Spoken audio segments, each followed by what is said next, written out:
I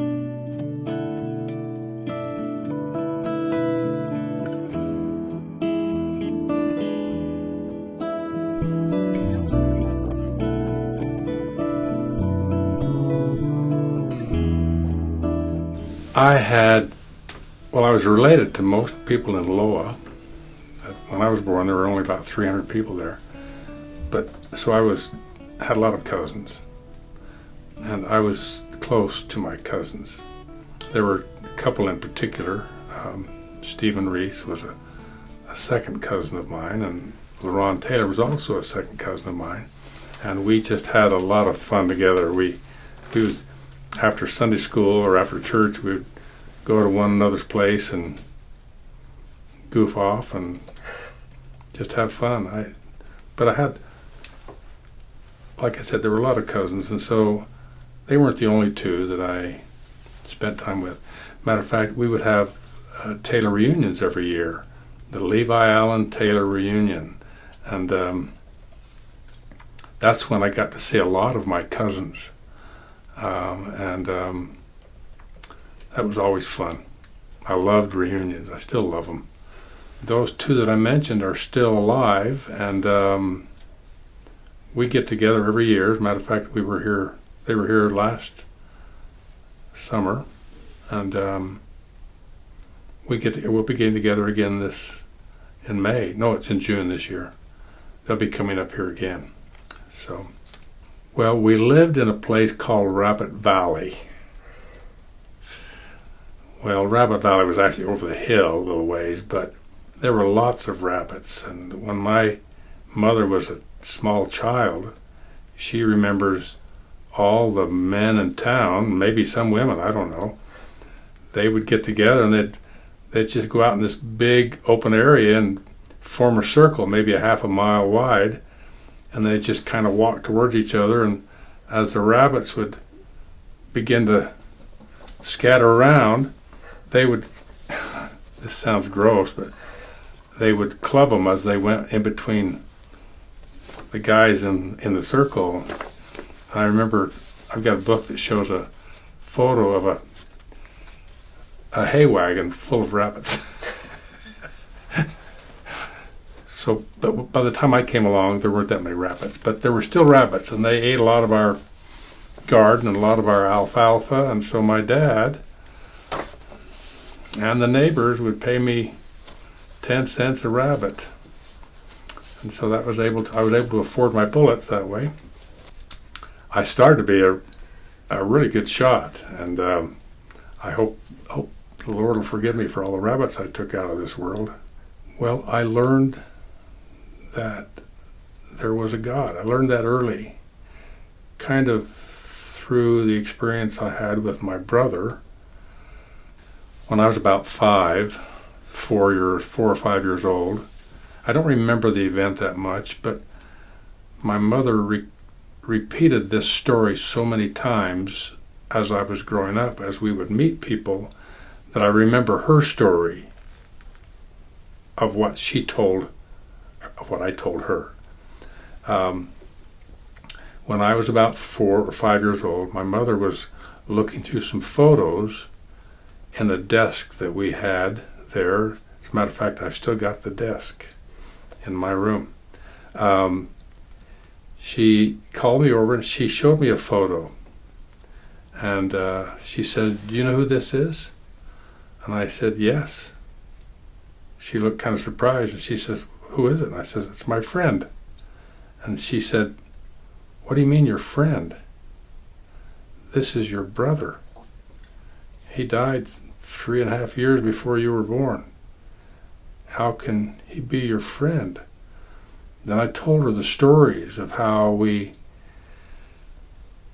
would sit on the haystack and look at the sheep, and we'd climb up into the currant bush at the top of the field, and we had a place we'd kind of sit and we could actually eat. I'm not sure I remember eating anything with him, but we just had a lot of time together, and I felt really close to him. He was kind of my mentor as a little boy. And anyway, she was surprised at that, I think it was then when I really truly began to believe that there were those who had passed away who could actually come to earth and be with us. That was a real experience for me. So that's why I believe in angels. And the project I've been working in the last few years of painting missionaries who passed away, that project name is Angels Among Us, because I have always believed in angels. He was my brother. He was my friend. He had passed away, and yet he was there. That's something I don't think a lot of people experience in this life, but I did.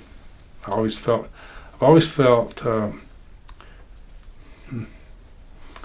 I can get kind of emotional, but I've always felt the presence of angels, and I've felt them since, numerous times. We talked about the sheep, we talked about the cows, we talked about the well that my dad had dug with his help.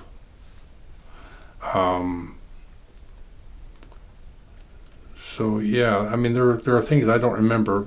All I can remember is what my mom told everybody that we met for the first or the 10th time.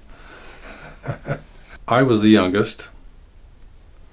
My older brother Emil was the one that I have told about coming back to me. He was the oldest, and then there were 7 of us total, and several of them were married before I was born. My older brother and older sister were married, and I was probably spoiled a little bit because everybody loved little. They called me Junior when I was a kid. It wasn't until I got to high school that my name changed to JR. So if anybody wonders where the JR came from, it came from the name of Junior because that's my middle name.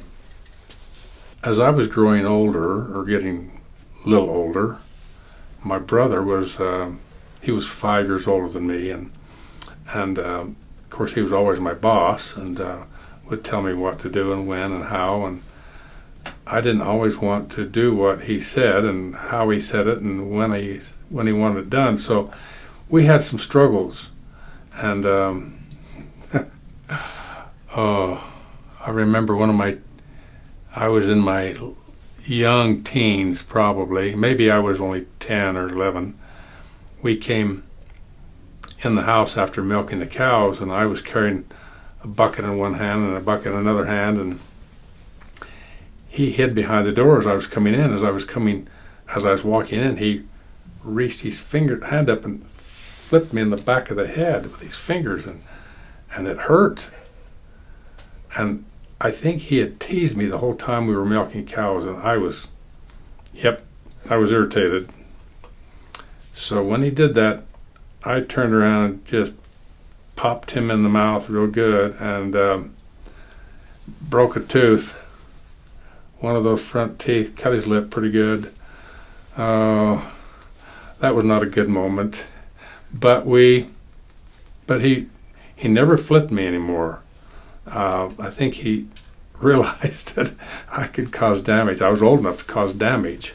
So, but as we got older, when I came back, or as I was approaching time to go on my mission, we connected one with another, and his name was Larry, and Larry and I became very close. As a matter of fact, when I was going to college, I stayed with him and his wife. They had recently married. I don't know why they would let me stay within their home after they were married, but they did, and we got close, and when I left from my mission, it was leaving from them. And he was a good brother. Loved him dearly. I still do. I can't wait to see him again. When I was going to school, because we lived out in the farming area, I always had to ride the bus, either that or walk, and it was a mile and a half. It was almost 2 miles to school in grade school. So we had to ride the bus. And the bus picked up all school kids, young and old. So we rode, first graders rode with the seniors in high school. And because I was in between towns, I got teased a lot. I remember one time when it was one of the first days of school. I think it was the first day of school on one of those years, and one of the seniors tied a string to one of my belt loops and tied it around the bench in the bus. So when it came time for the grade school kids to get out, I tried to get out and couldn't. And the bus driver kept saying, "You need to get out of the bus." And all the older high school kids were laughing because I was tied to my seat. That ticked me off. But they finally, at least I got off the bus somehow. But I felt like I was always teased. In high school, I was probably a freshman in high school when the older boys in the back of the bus would sometimes, shoot spitwads, we call them spitwads, or hairpins at me, and it hurt. And this one particular day, they were pelting me, and I felt one particular prick in my ear right there, and it really hurt. And I reacted to it. I went up to touch it, and there was blood on my fingers, and the hairpin was still in my ear. It had gone halfway through, and I lost my temper, and I don't really remember what happened. All I can remember is that the bus driver, at some point, I heard the bus driver say, settle down, it's okay, settle down." And I'm on my back in the aisle of the bus, and he's sitting on top of me. And he says, "You're okay, it's okay, just calm down." Well, I finally got up, and when I got up, I could see 3 of the older boys in the back of the bus nursing wounds. I don't know how I got away with it, but one of them, and they were juniors and seniors in school, one of them had a lip that was split probably an inch across his upper lip, and another one had a cut on his eyebrow, also one on his chin, and another one was just punched. He had been punched enough that he couldn't get his breath. Oh, anyway, we became friends later on, but that particular day, and they all had to go to see the doctor to get sewed up or patched up and unbruised, but I won't mention their names, but I think they've all passed away now. So if you know I'm talking about you, that's okay. We're even now, right? So high school and school wasn't my most enjoyable time, especially getting to and from school on the buses. But after that moment, after that time of punching out my seniors, the bus driver moved all the boys to the front. They could no longer sit in the back. The girls all had to sit in the back. And I got to sit wherever I wanted to, and I would usually sit by the boys, and we were all good friends after that. It was a metamorphosis that took place during that time. Even though I was bullied during school, especially on the bus, and I regret that I lost it, but I also realized that I was young and inexperienced. I would like my posterity to know that it's okay to get bullied. It's okay to, and it's also okay to defend yourself. But to try and, seek the Lord's help every day so that you don't lose your temper. I had a temper and I lost it. And I would like to hope that my posterity would not lose their temper like I did, because it's not good. I would for sure encourage any of my posterity or anyone who happens to see this to never bully someone. Never try to be superior to someone. You're a son of God, you're a daughter of God, and so are they. We're all equal, and we should not bully one another. It doesn't work well. It hurts, and it doesn't help the bully of himself or herself.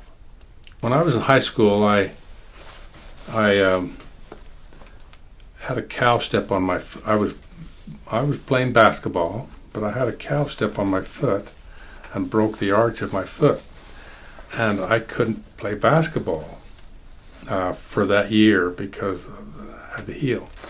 Well, the coach made me the athletic manager, and one of my responsibilities was to drive the teams wherever we went, use the driver's ed car and drive the team.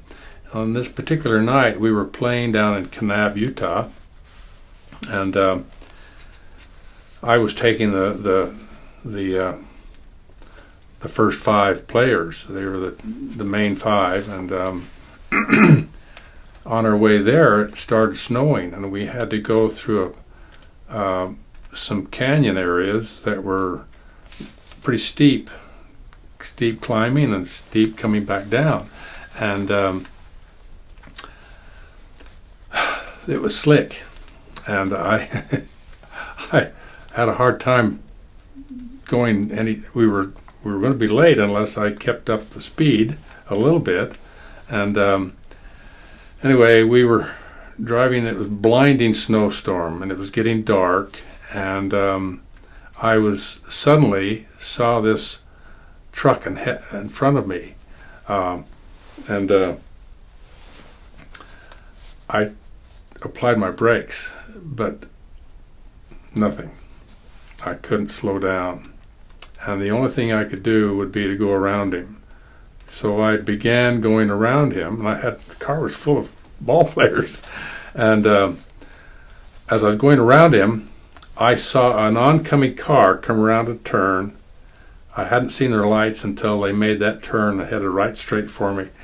I don't know how, to this day, I do not know how we avoided a collision, because we turned around at least once in that process of passing that truck. I'm assuming the other car made it. I don't know how they did it, but I assume they did.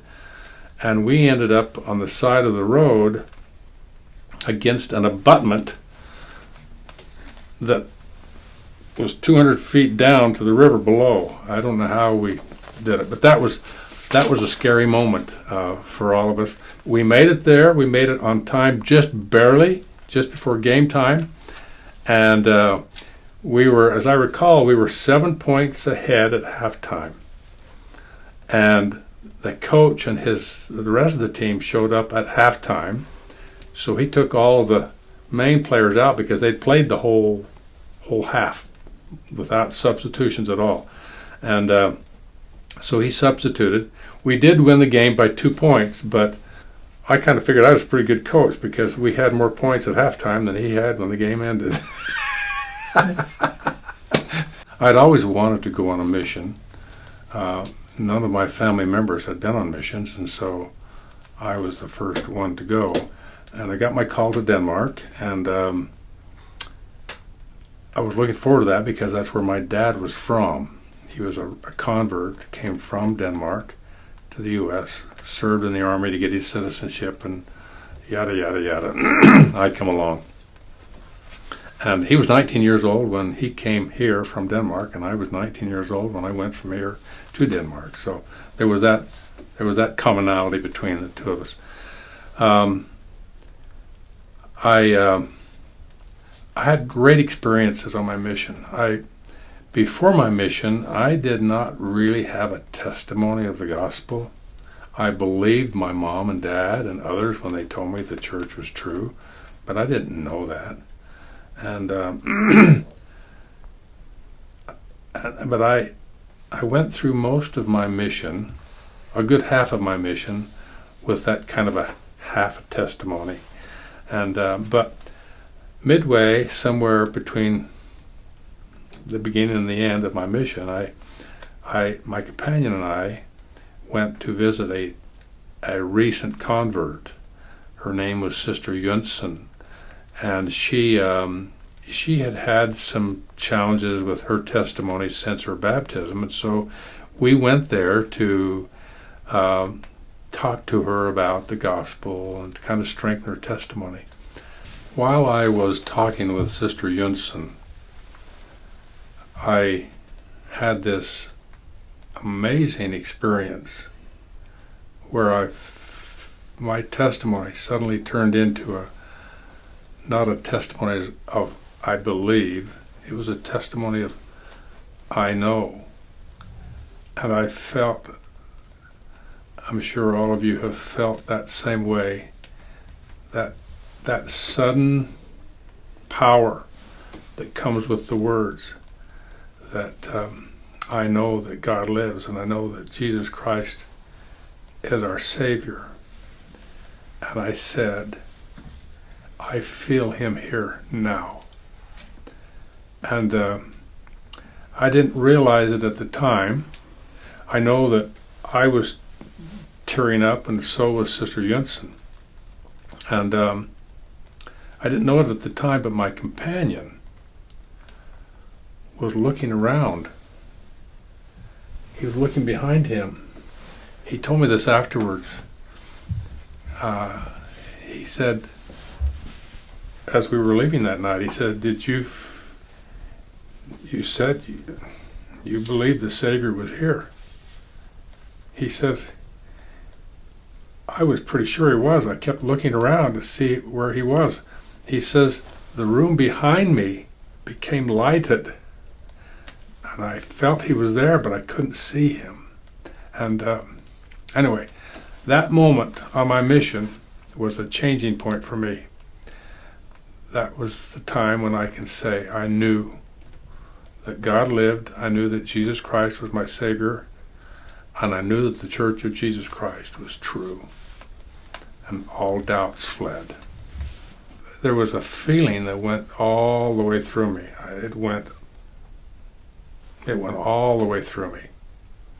And it was just a powerful experience. And I think a lot of people today, I think my grandson, or my great-grandson, bore his testimony this last Sunday. And he got up there and he began to tear up as he was bearing his testimony. And he did a great job. And later that day, last Sunday, as we were eating together, I remember asking him, how did you feel up there? He said, oh, it was hard. I said, well, did you feel any kind of a feeling? He said, well, yeah, there was this, I felt like crying, and I did, and I feel bad about that. And I said, don't feel bad about that, Sam, because that is the Holy Ghost testifying to you that what you're saying is true. And I think a lot of people, if we bear a testimony more often, we might feel that experience more often. Towards the end of my mission, we had tracked it. That's what some people say we knocked the door, but it was called tracting when I was on my mission. We were tracting one night, and we were in this apartment building. There were five floors, and they always have the name of the residents on the wall as you walk inside the apartment building, and it also had their professions. The 5th floor, the name, pastor. 4th floor, name, pastor. 3rd floor, name, pastor. 2nd floor, name, pastor. Bottom floor, Johann Benteen, engineer. And I thought, as we walked in, told my companion, I says, what chance do we have here? All of these people in this apartment are Lutheran preachers. But we knocked on the Benteen door, and Brother Benteen came, and we told him who we were, and he said, well, come on in. So we went in, and we were there for 4 hours, and we basically taught all 6 lessons. There were 6 lessons at the time, and when we got up to leave, he walked into another room and came back out with an envelope. He said, I want you to take this to your I don't know whether he called him bishop or your branch. I don't remember what term he used then, but he says, this is my tithing. I want you to take it because this belongs to you and not to these men above me. And anyway, some days later, we went back to see them, he and his wife, and they had 2 boys. And we knocked on the door, and his wife came to the door. And as she opened the door, she saw us. She says, oh, Johann will be so glad to see you. He fell and broke his back today, and we're waiting for the ambulance to come. And I heard his voice. He said, elders, come in and give me a blessing. I need to be healed. And I immediately had this negative thought. Oh, he wants a blessing from us because we've talked about that. But what if it doesn't work? What if it doesn't work?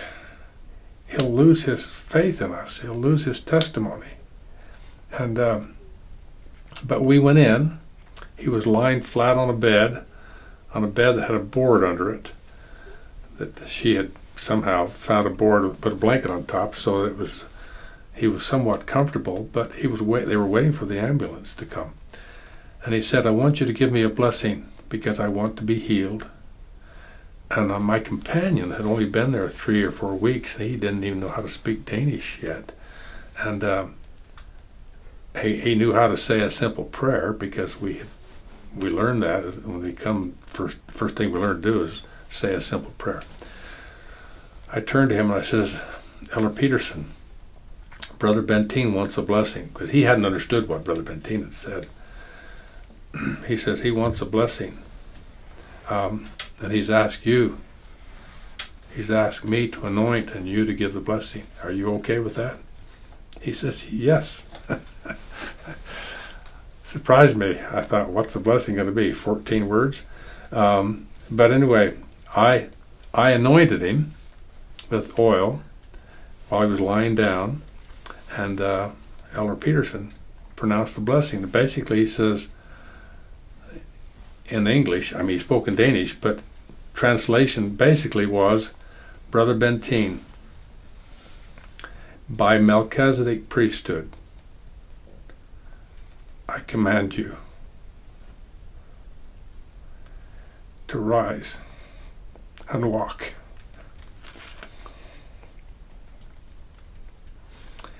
In Jesus' name, amen.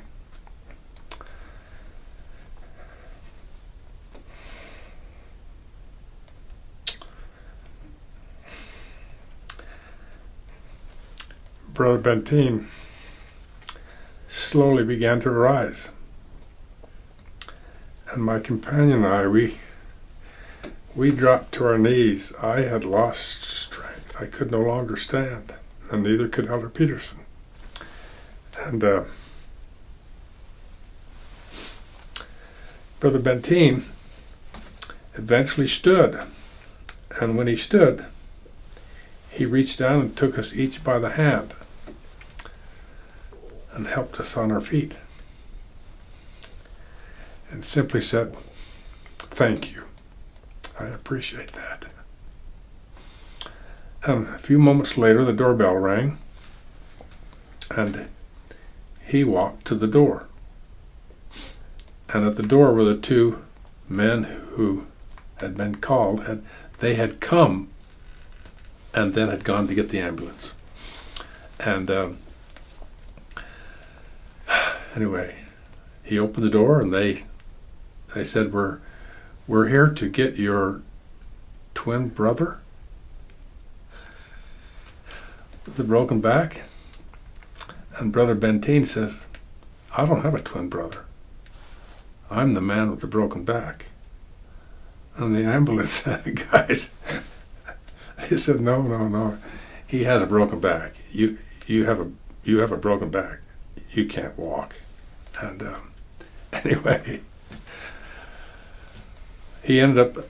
They did take him to the hospital, and they did do X-rays, and they found the scar where his back had broken, but it had healed. And that was a. Oh, and by the way, when they organized the first stake in Denmark, they organized that just shortly after we left, after I left to come home. He became the new stake president, the first stake president of Denmark. Good man. As I reflect on that, what that meant to me was that the priesthood, the power of the priesthood, and faith can work miracles. You can have the power of the priesthood, but without faith, that power is almost negligible. But when you put the two together, priesthood and faith, prayer and faith, mighty things can happen. As I think about my own children and grandchildren and great-grandchildren, I would want them to know that prayer is really important. Prayer can connect us with God, but it's most effective when we have faith. And the faith of a mustard seed can grow and become powerful. And I think my experience with Sister Yunsen increased my own faith, even though I wavered that day when Brother Benteen asked if we'd give him a blessing. I thought, I don't feel like I can, but I think we need to pray for faith, and if we have faith, we can see miracles. So pray for faith and watch for the miracles. They will happen. Shortly after we returned from our last mission to Nigeria, because of some health issues I was having there, we came home a little early, and I had a heart attack, ended up in the hospital, blood clots in my lungs. Doctor told me, over a period of several months and studies and everything, the doctor told me I probably wouldn't live much longer. And I was during that time, before they put me on oxygen, the the surgeons and the medical professionals told me that I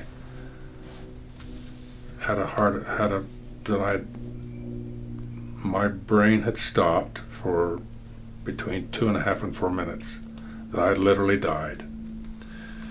Well, what happened during that time, that 2.5 to 4 minutes, was I had an experience. I was lying down, not sure I was in a bed, but I was lying down, and it was dark, except there was a pillar of light that began coming down from above, and I was drawn to that light, and as I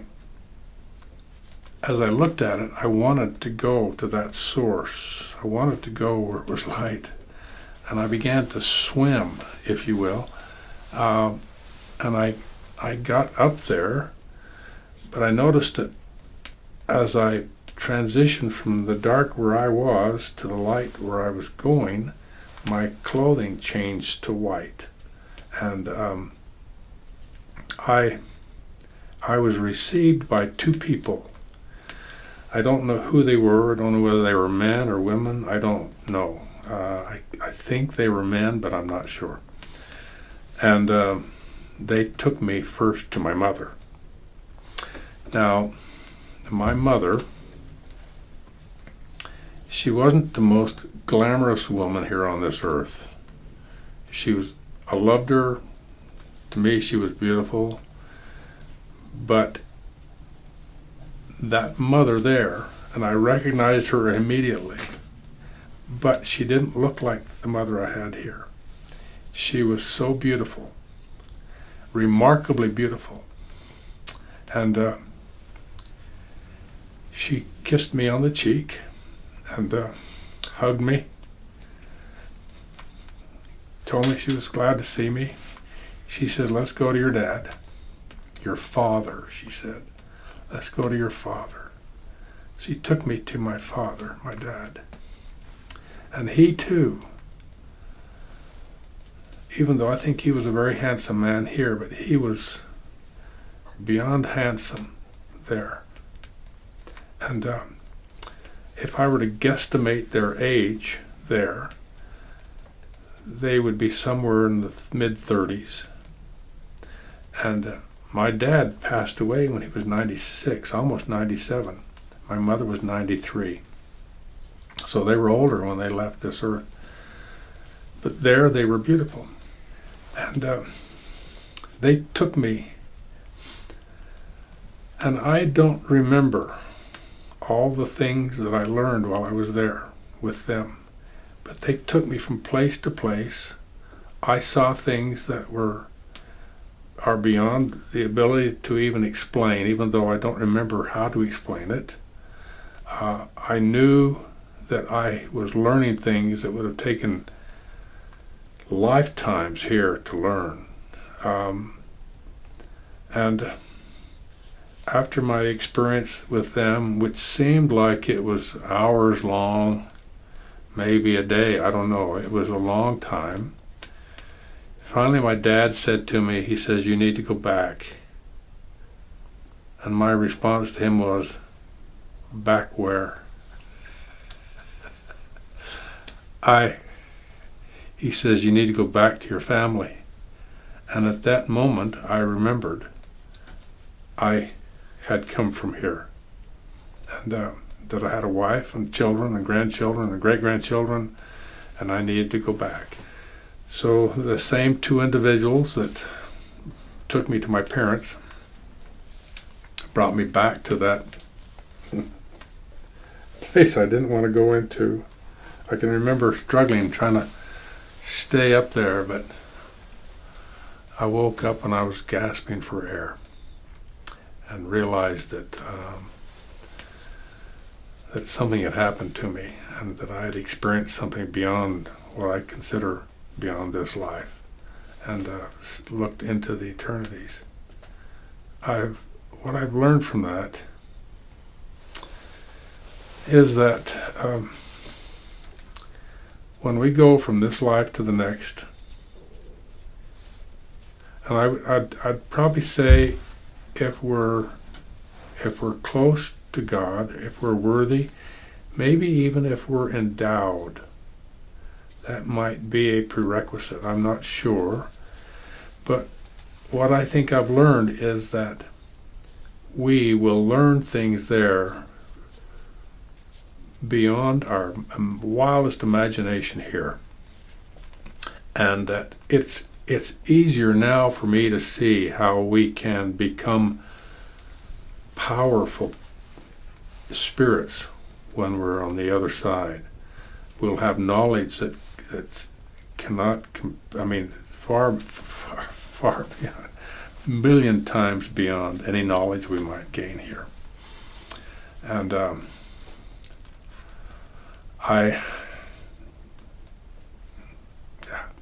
great experience. One of the reasons why I'm pretty sure that we learn things when we leave this earth, amazing things, is I was painting a portrait of a missionary who had died, and didn't know much about him. I had days to do it because he died on a Monday or so, and their funeral was planned for the following Friday. And an aunt called me and asked if I could do the portrait and have it ready for Friday, framed and ready for the funeral.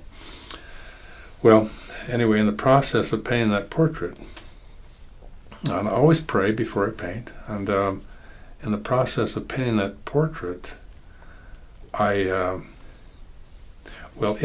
had been taking me 8, 10, 12 hours to paint a portrait up until then. And I was in a hurry because I didn't have much time to get it painted and then get it framed and get it transported to the funeral. So I came out on I think it was a Tuesday or a Wednesday morning, started it, and 3.5 hours later, actually less than 3.5 hours later, I was finished. I had learned a lot of things in the process, techniques that I'd never used before, that I still use to this day, and I was amazed, and it turned out nice. Anyway, a week or so later, when his mother called me up to thank me for the portrait, I asked her, I said, can you tell me anything about your son? Did he have interest in art? She said, oh yes, he had a scholarship to BYU in art. And so,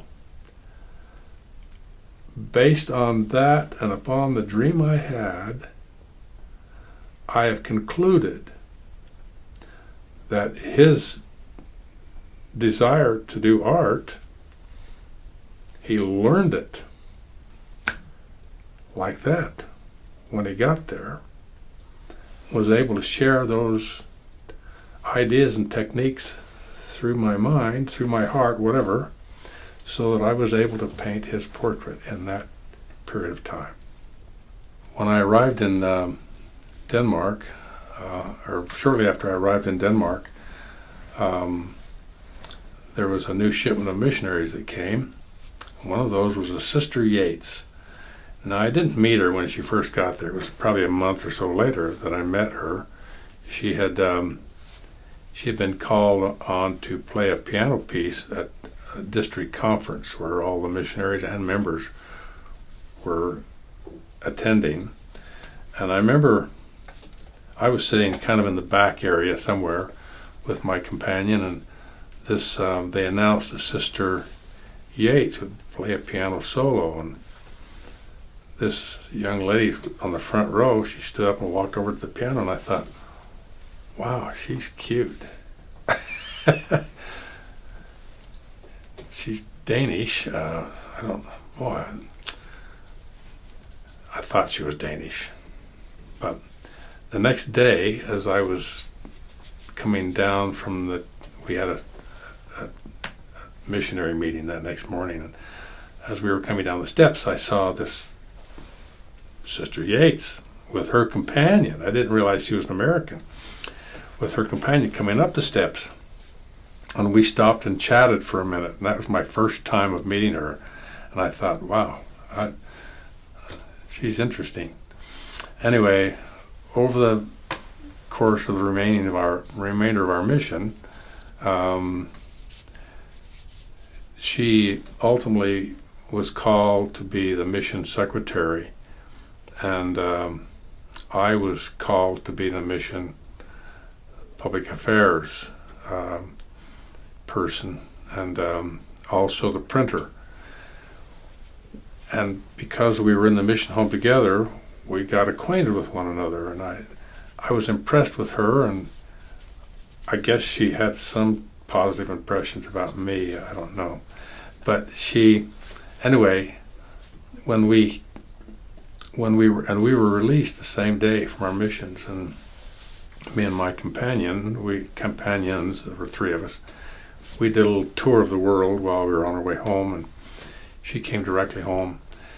And I thought, I would love to marry someone like her, but I can't assume that that's going to happen. But a week or so after I got home, it was Christmas time. And when I got home, and I called her up that next week or so and asked her if she would like to go on a date with me. And she said yes. And my nephew, who was just a year younger than me, lived here in the Ogden area. So I picked him up and went up to Brigham City. That's where she lived.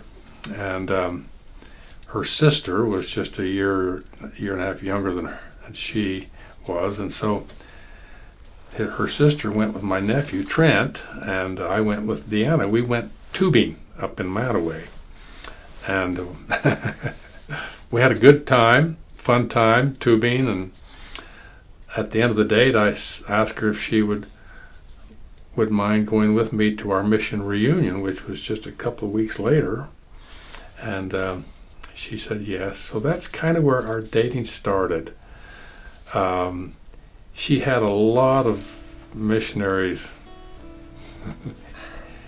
interested in her, and but I liked her because she had a strong testimony, and I thought, to myself, you know, I've seen elders come home from their missions and kind of drift, and I didn't want to drift, and I felt that she would be a good one to help me stay strong in my faith and testimony. And so we dated and ultimately got married in the Salt Lake Temple, and we've been together now for 56 years this next month.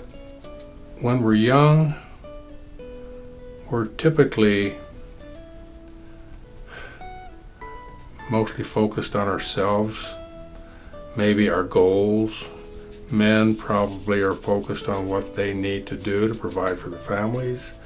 There's a lot of things that went into my focus. I wanted to provide, I wanted to protect, but not all of my decisions were good decisions that fit her decisions.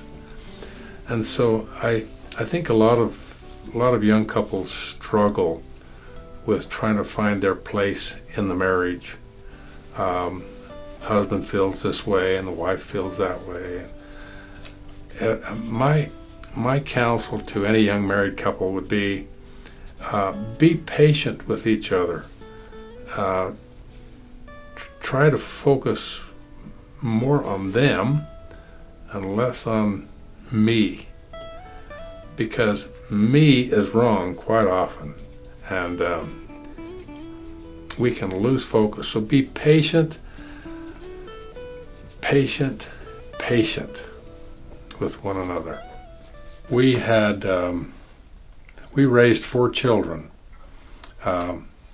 Kim was our oldest child, a girl, and Conrad, a boy, and Kyle, a boy, and then Krista was our final of the 4, young little girl. And I loved my kids, still do, love them all dearly. I think one thing that I enjoyed about our kids is most of them I had experiences with them, either coaching them or in basketball or baseball or softball or soccer, and I think really brought me close to them. Some more maybe than others because during the time when I was bishop, I didn't have a lot of time to spend, a lot of that extra time to spend with our kids. But I'm totally convinced that the biggest impact you have on your children is the quantity of time you spend with them.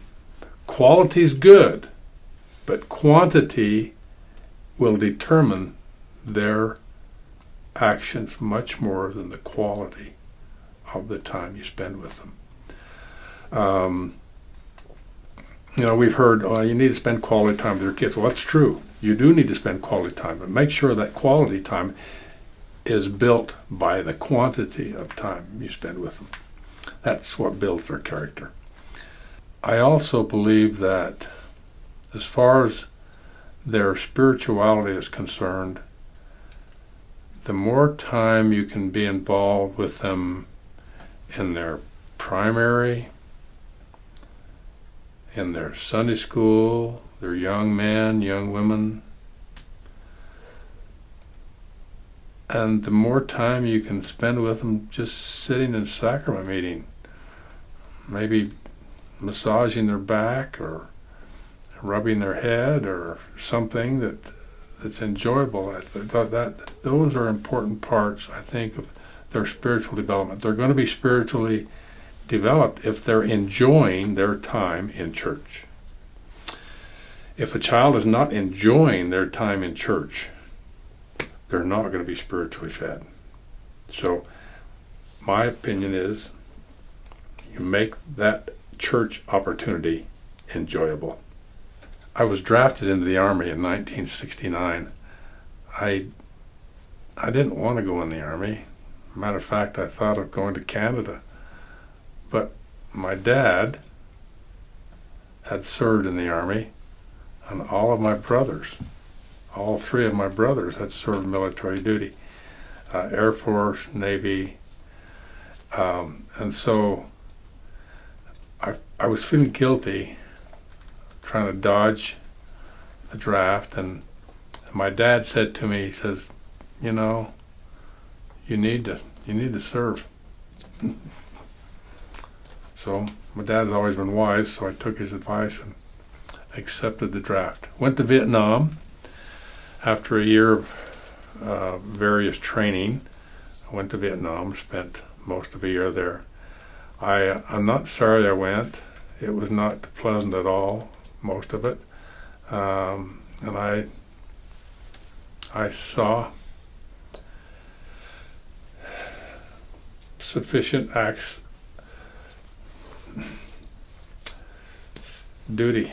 I saw action in Vietnam, and I would like to change that, but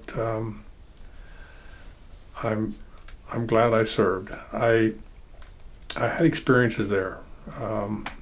I was nearly killed by an explosion that went off on a trail that we were on, and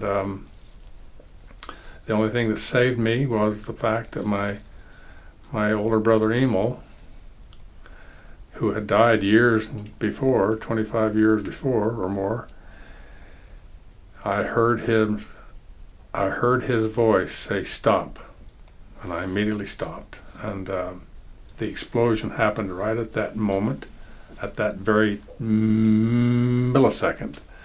And the men in front of me and the men behind me were all injured.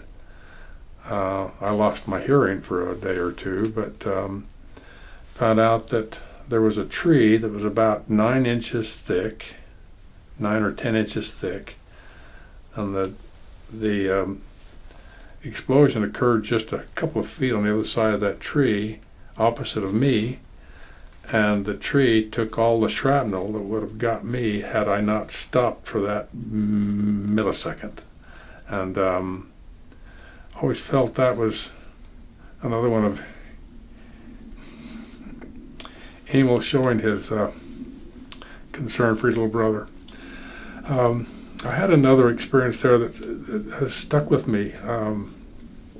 There's a scripture in the Doctrine and Covenants. It's in section 82, verse 10, that says, I, the Lord, am bound when you do what I say, but when you do not what I say, you have no promise. Well, I had tried during my time there to keep his commandments, to keep myself worthy of his blessings.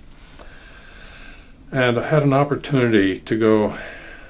They let me go out of the bush, out of the activity, to go into church. We'd had a particularly difficult week that week before, and I just wanted to go to church. I wanted to meet with some other members of my brothers of the church, and maybe even get a blessing. And so I had been to the church before when I first got to Vietnam, but it had been several months, and I thought I knew how to get there. And so it was a helicopter ride from where we were into the fire base. I mean, into the headquarters for the unit I was with. Then it was a mile or so from there to the church. But I thought I knew. I didn't have a weapon with me. I thought I knew how to get to the church. It was out in the town, basically.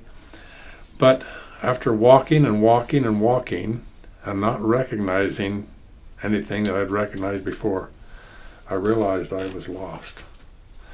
And I knelt down in the middle of this road. There was kind of a Y in the road. And I knelt down in the middle of the road, and I said to him, I said, you've told me that if I keep the commandments, you're bound. I need help. I'm lost. And I immediately saw a military jeep driving up one of those junctions in that Y, and they stopped about 50, 80 yards away, and the driver got out and he says, where are you going? And I said, well, I know where I'm going, I just don't know how to get there. He says, well, where are you going? I said, I'm going to church, LDS church, Mormon church. I probably said Mormon. Going to the Mormon church. And he said, well, hop in, brother, we're going there too. As I was getting in the Jeep, the man sitting in the middle seat in the back, they had rearranged their seating so that I could sit in the front with the driver. And the man in the middle of the back seat was Kent Munson from Loa, Utah. I didn't even know he was in Vietnam.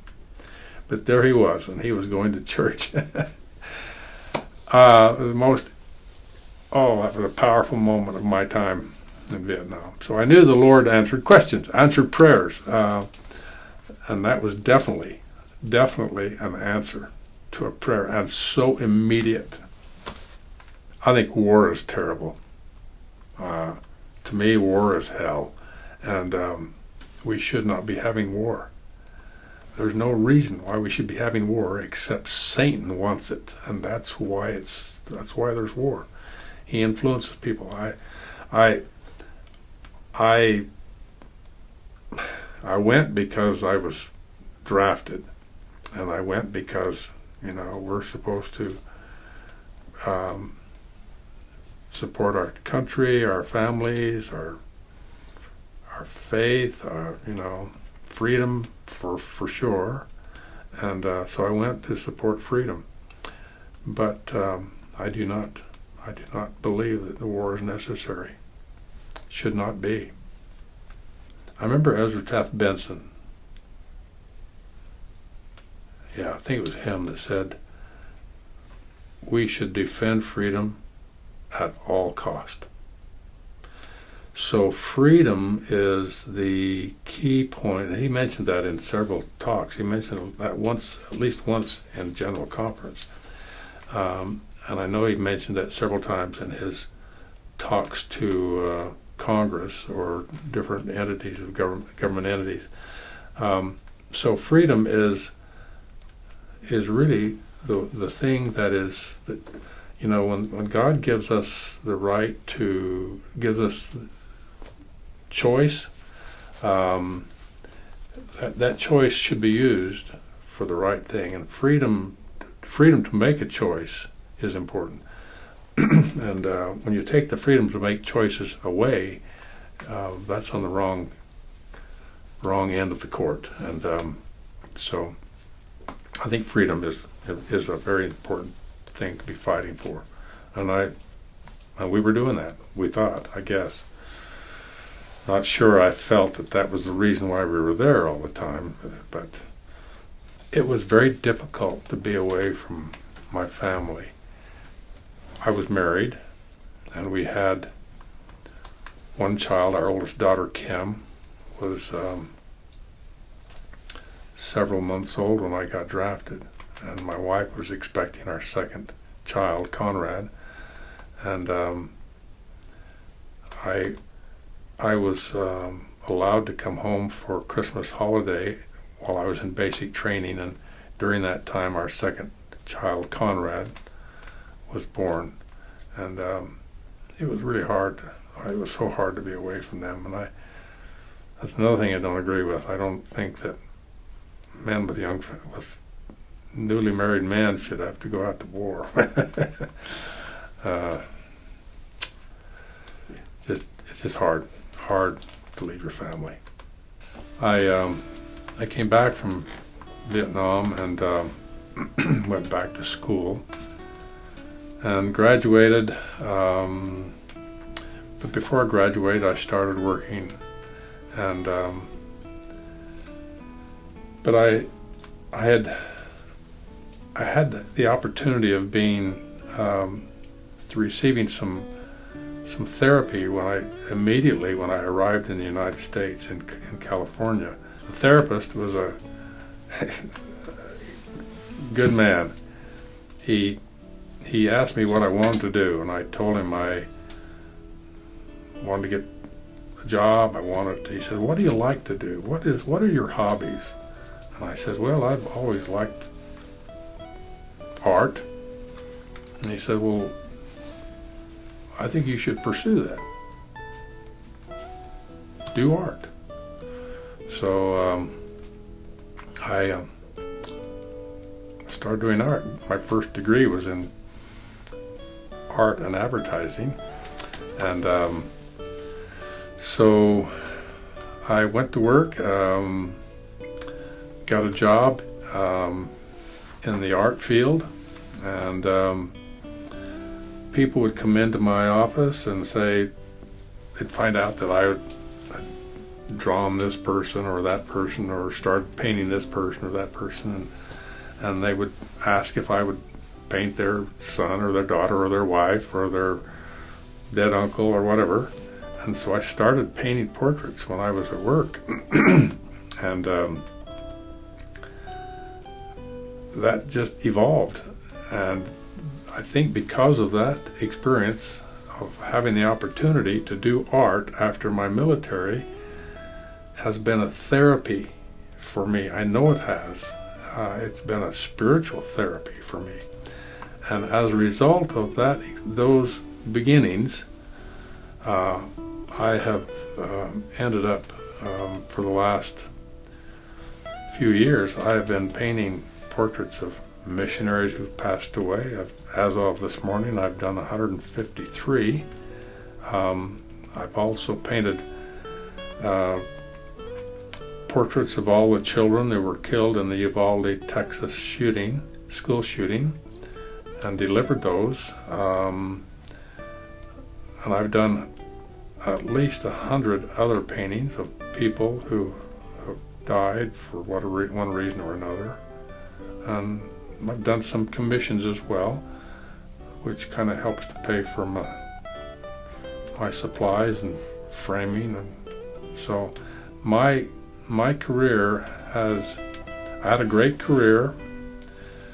I retired after about 32 years of work, and started painting portraits. And that's when I had about the time I started going on missions, and with my wife, and we served 3 missions in Nigeria. And even on my mission, I painted. I'm still painting today. I have learned that people who have passed away can associate with me in ways that I don't know that I can explain, but I can tell that they've been there with me. They've impressed. I've had so many experiences with missionaries who have passed away. Experiences where I have learned something, or at least I've had the impression that I've learned something, and ended up asking the parent about it on numerous occasions, and learned that they were the only ones that would have known what I had discovered. And so I'm convinced that these people can come back and somehow influence your mind, your heart, what you do, lead your hand. I'm profoundly convinced of the presence of angels. Alyssa Chappell. She was one of the first portraits that I did years ago. Her mom, my sister, I had decided to start painting portraits to learn how to paint. I wanted some experience. And so I asked my sister, I said, do you know of anybody down here in Loa or Lyman or Fremont that have lost a child? And she says, yeah, I've got my in-laws lost a little girl. And I said, well, would you mind checking with them to see if they'd like to have a portrait done? And so they did, and she gave me a photo. It was a photo of her when she was she wasn't quite 2 years old. It was in the middle of the day, bright sun. She was sitting on a sidewalk, or on a step on a sidewalk, and not a very good photo. But I painted it, and got through with it, and her eyes were just dark. There wasn't any color in the eye. It was just dark. But anyway, I finished it, and I just kind of sat on it for a week, thinking that there was still something that was unfinished that I needed to do, but I couldn't figure out what it was. So I decided I would take it down and get it framed. Well, I took it down and to get it framed, and that very night, after I come home, I asked, I told the mother that I'd taken it down to get it framed. I'd taken a picture and sent it to them so that they could see it, and they loved it. And that night I had a dream, about 3 o'clock in the morning. In my dream, I was painting her portrait, and I suddenly was aware that she was standing by me, and she was about 4 years old, about this tall, and she said, "You need to change my eye color." And I said, "Okay." And I noticed her eyes were sky blue. In the portrait they were dark brown, like dark brown. And I said, I'll change it. So I quickly changed it. She says, that's good. My dream ended. And that next morning when my wife and I, when she got up, we went walking. And while we were walking, I told her, I said, I've got to go down and change the eye color on Alyssa's portrait before they frame it. She said, well, we're busy today. We've got a wedding we've got to go to. We've got a reunion we've got to go to. No, it was we had a grandson going to the temple for his endowments. And she said, we don't have time. And I said, I've got to do it before they frame it. So on the way down, to Salt Lake, we stopped there and I changed the eye color quickly and did a few other adjustments on the frame. And the next, she said, aren't you going to call the parents and tell them what you're going to do? And I said, well, I'll tell them tonight when we get home. So that night when we got through with our busy day, I sent an email to the mom. I said, by the way, I changed her eye color to it's a light blue. And the next morning I get a text back or an email back from her. She says, I can't believe we didn't notice that. She has sky blue eyes. And when people would talk to her, she could always say the word blue, pointing to her eyes, blue. And they were beautiful blue eyes. Anyway, that was an experience that I had that also taught me that there can be influence from the other side. Because I wouldn't have known without that little visit from her. If I were to suggest anything to my posterity, it would be this, that you don't try everything you can to avoid offending the Holy Ghost, because you need Him. He will guide you. He will save your lives sometimes. Just make sure you don't do anything to offend Him, because He can't be with you if you're doing things that are bad. I think the things that have impacted me most in my life has been, well, I had wonderful parents. They taught me, and they taught me the importance of serving a mission. And and I think my mission was probably the most important thing in my life up to that point. That's where I gained my testimony of God and Christ and the gospel. And then meeting my wife, getting married in the temple, and a strong woman. Deanna is absolutely an angel as far as keeping herself clean and worthy and trying to do the same to me. I think having children was also a major part of my life. I learn more from my children than they will ever learn from me. And that's why I think marriage is important and families are important, because children really help to raise you as a parent. And my military experience is a life-changing thing for me as well. I could go on and on about all the good things. This painting portraits has been a very powerful part of my life. I can see now the Lord's directions in my life. It almost seems like I've been prepared for this moment. My dad had me draw pictures of the cows, all of our dairy cows, when I was about 10 years old. And he must have thought I had some talent.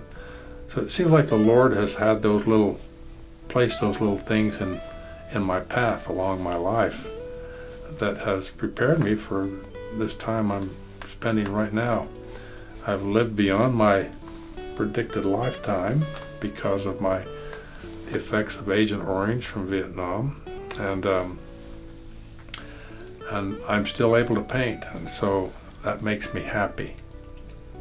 I want my posterity to know that I love God and I love my Savior, Jesus Christ. They're most important to me, and I know that I can have that opportunity to be with them again. That's where I started, and that's where I want to end. And I believe that by keeping their rules will help me, and I would want my family to know, my posterity to know, that I love them, and I hope that you will love them as well, because they are the power of your life.